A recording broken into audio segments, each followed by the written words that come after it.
Mary said a little bit ago, when we're looking at the bio-based economy, we certainly would like to create high-paying or high-value careers in mind as we're growing the segment. So basically, we're looking at new income streams for American farmers and rural communities to revitalize domestic manufacturing, increasing domestic jobs, lessening our dependence on fossil fuels, and reducing greenhouse gas emissions. Successful federal and state policies are one of our core approaches.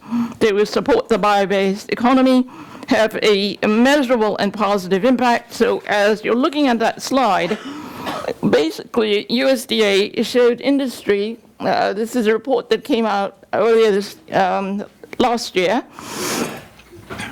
It employs about 4 million U.S. workers as of 2013, which contributed to about $369 billion to the U.S. economy.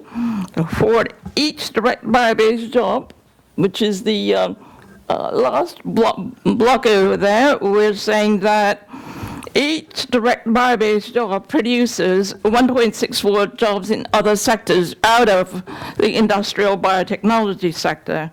And slide 4, please. Could we have the next slide? Okay.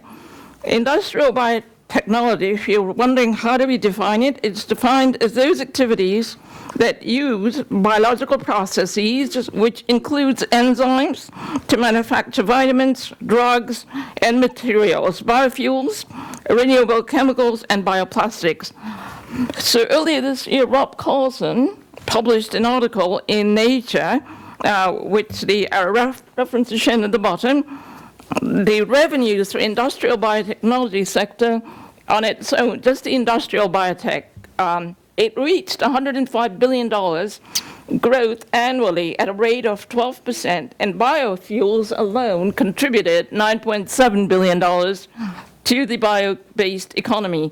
But what Carlson, Rob had found that the sector is not consistently measured in economic statistics and proposes that the federal government do so in the future, because we would like to know how well we're doing, right? And how many jobs we're creating, so maybe an annual report. Next slide, please.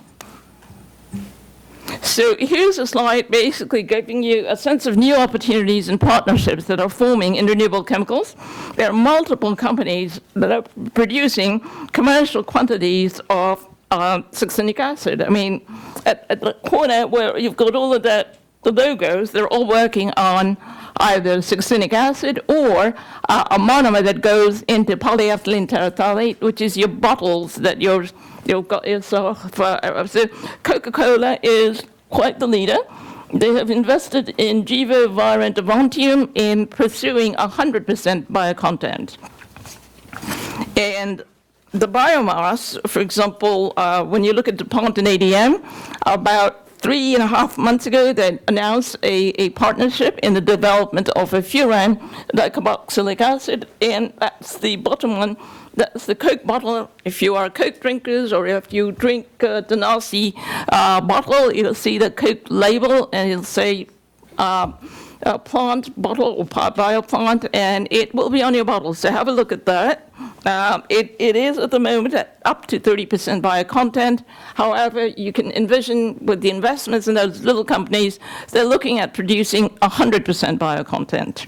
And next slide, please.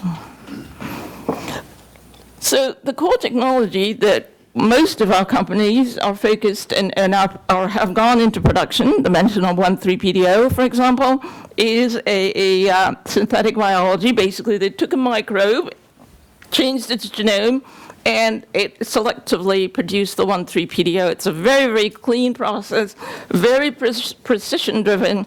Basically, what happens is, and I think Stephen explained it, you are removing genome, putting some synthetic DNA in there, and now the chassis for that microbe is ready to produce the desired chemical.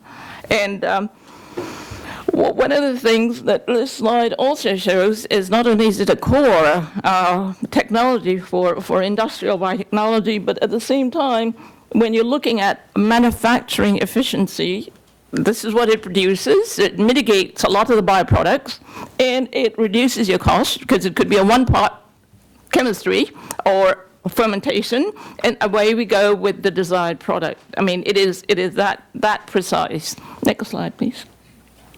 Okay, this is my final slide, but did want to mention that worldwide, renewable chemicals are increasing the market share, according to a report in 2016 by McKinsey Analysis, that 9% of all chemicals today, including biofuels, are being produced via biotechnology. From 2012 to 2020. Renewable chemicals are predicted to enter the market at least 11 to 13% of the total chemical industry. So globally, the chemical industry is about $3.7 trillion. That's the global number.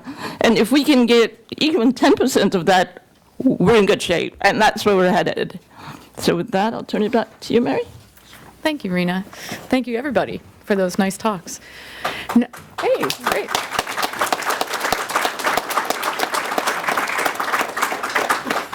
I'm expecting that at least somebody has a question for our speakers, and it would be great if you would let us know which of the speakers you'd like to hear from, or whether you'd like anybody to answer it. So there's a question in the back. Great. Hi, and this is for the whole panel. I'm interested in knowing, panelists have mentioned there's the need to make technology more available and incentivize research from the public, but also